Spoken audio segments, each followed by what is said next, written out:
Hello friends, இன்றைக்கி சிண்டு foodies கிச்சனில் வடை போட்டு தயிர் குழம்பு பண்ண போகிறேன். பார்க்கலாம் பாருங்கள். இது அரைக்க வேண்டிய பொருள்கள். இது துவரம்பருப்பு ஒரு 4 பச்சரிசி போட்டு நான் ஒரு அரை மணி நேரமாக ஊற வச்சுருக்கேன். அது கூட ஒரு 6 காஞ்ச மிளகாய், ஒரு 4 பச்சை மிளகாய், இஞ்சி ஒரு பிட்டு, பெருங்காயம் ஒரு பிட்டு, சீரகம் ஒரு 2 டீஸ்பூன், தனியா ஒரு துண்டு தேங்காய், இதெல்லாம் போட்டு நம்ம அந்த பருப்போடு போட்டு பேஸ்ட்டாக அரைச்சிட்டு வந்துட்டு பாத்திரம் வச்சு சமைக்கலாம். நான் போட்ட பொருளெல்லாம் நல்லா பேஸ்ட் போல் அரைச்சிட்டு வந்துட்டேன். இப்போ பாருங்கள், தயிர் ஒரு 1/2 லிட்டருக்கு மேலே இருக்கும். நான் எடுத்து வச்சுருக்கேன். அதை நல்லா இப்படி கடைஞ்சிட்டு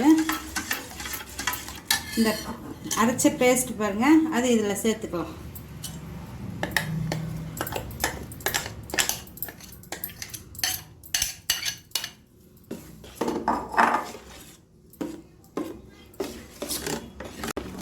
அரைச்ச பேஸ்ட்டை இதில் கலந்துக்கின்னு இப்போ இதில் மஞ்சப்பொடி, உப்பு கலக்கிறேன். பாருங்கள் நல்லா கரைச்சிட்டேன். இப்போ இதில் மஞ்சப்பொடி சேர்த்துக்கலாம். மஞ்சப்பொடி சேர்த்துக்கின்னு சால்ட்டு கொஞ்சம் சேர்த்துக்கலாம். குழம்புக்கு தேவையான சால்ட்டு. மோஸ்ட்லி நிறைய பேர் வெண்டைக்காய் போட்டு செய்வாங்க, ஒயிட் பூசணிக்காய் போட்டு செய்வாங்க, சேப்பங்கிழங்கு போட்டு செய்வாங்க. நான் இன்றைக்கி ஒரு சேஞ்சாக வடை போட்டு செய்யலான்னு மசால் வடைக்கு இது பண்ணியிருக்கிறேன். இப்போ நம்ம சால்ட் சேர்த்துக்கலாம்.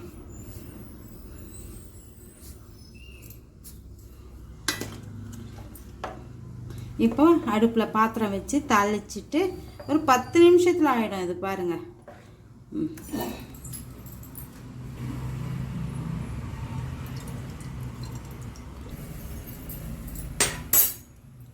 எண்ணெய் காஞ்சதும் கடுகு போடுறேங்க.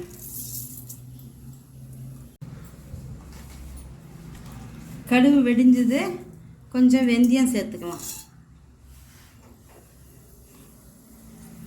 கொஞ்சம் சீரகம், இது பாருங்க, 4 உளுந்து, 4 கடலைப்பருப்பு தாளிப்பு சேர்த்துட்டு இது நல்லா வறுபட்டதும்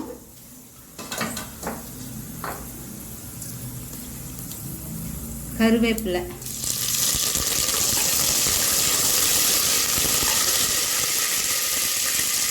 ஒரு 2 காஞ்ச மிளகாய், ஒரு 3 பச்சை மிளகாய். இப்போ நல்லா நீட்டு வாக்கில் வெட்டி வச்சுருக்கேன் வெங்காயம், அதை சேர்த்துக்கலாம். அப்புறமா ஒரு 10 பல்லு பூண்டை தட்டி வச்சுருக்கேன், அதையும் சேர்த்துக்கலாம்.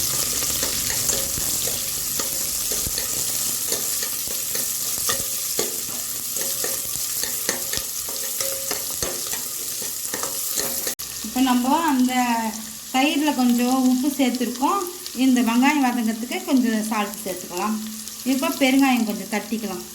தயிர் குழம்பு இல்லைங்களா, சீத்தலம் பண்ணால் ஸ்மெல்லும் நல்லாயிருக்கும். நான் போட்டு அரைச்சதுலேயும் போட்டு கட்டி பெருங்காயம் போட்டு அரைச்சி வச்சுருக்கேன். தாளிப்பில் பொடி போடுறேன்.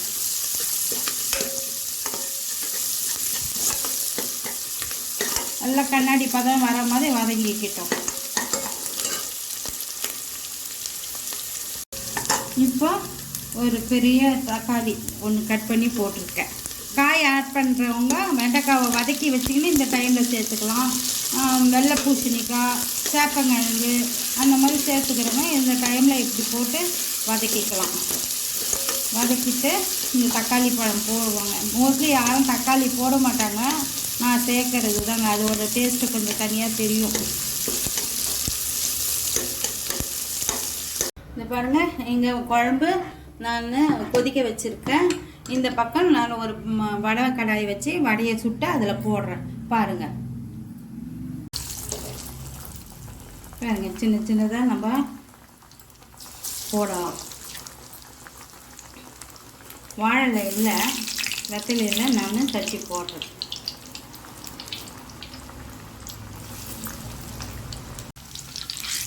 நல்லமாக வடையை திருப்பலாம்.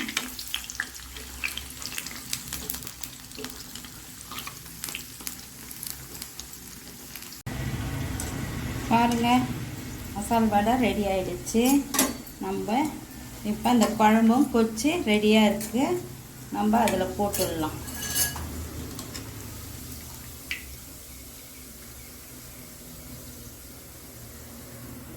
இங்கே பாருங்கள்,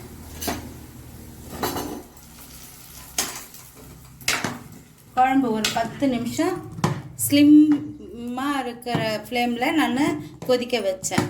ரொம்ப கொதிச்சா நீத்து போயிடும் தயிர். இப்போ ஆஃப் பண்ணிவிட்டு கொத்தமல்லியை போட்டுடலாம். வடை போட்டுட்டேன். இப்போ கொத்தமல்லியை போட்டுட்டு நம்ம ஆஃப் பண்ணிட்டு மூடிடலாம். வடை தயிர் குழம்பு நல்லாயிருக்கும் டேஸ்ட்டாக. பாருங்கள் ஃப்ரெண்ட்ஸ், நம்ம சாப்பிட்றதுக்கு முன்னாடி 1 மணி நேரத்துக்கு முன்னாடி நம்ம இதை செஞ்சு வடையை போட்டுட்டோம்னா ஊறிட்டு நல்லா ஸ்மூத்தாக இருக்கும். இன்னும் வேணும்னா கூட வடையை சேர்த்துக்கலாம். சாப்பிடும்போது சாஃப்டாக இருக்கும். இன்னொரு ஈடு சேர்த்துட்டு நான் ஆஃப் பண்ணிவிடுவேன். நெக்ஸ்ட் வீடியோவில் உங்களை பார்க்குறேன். தேங்க்யூ.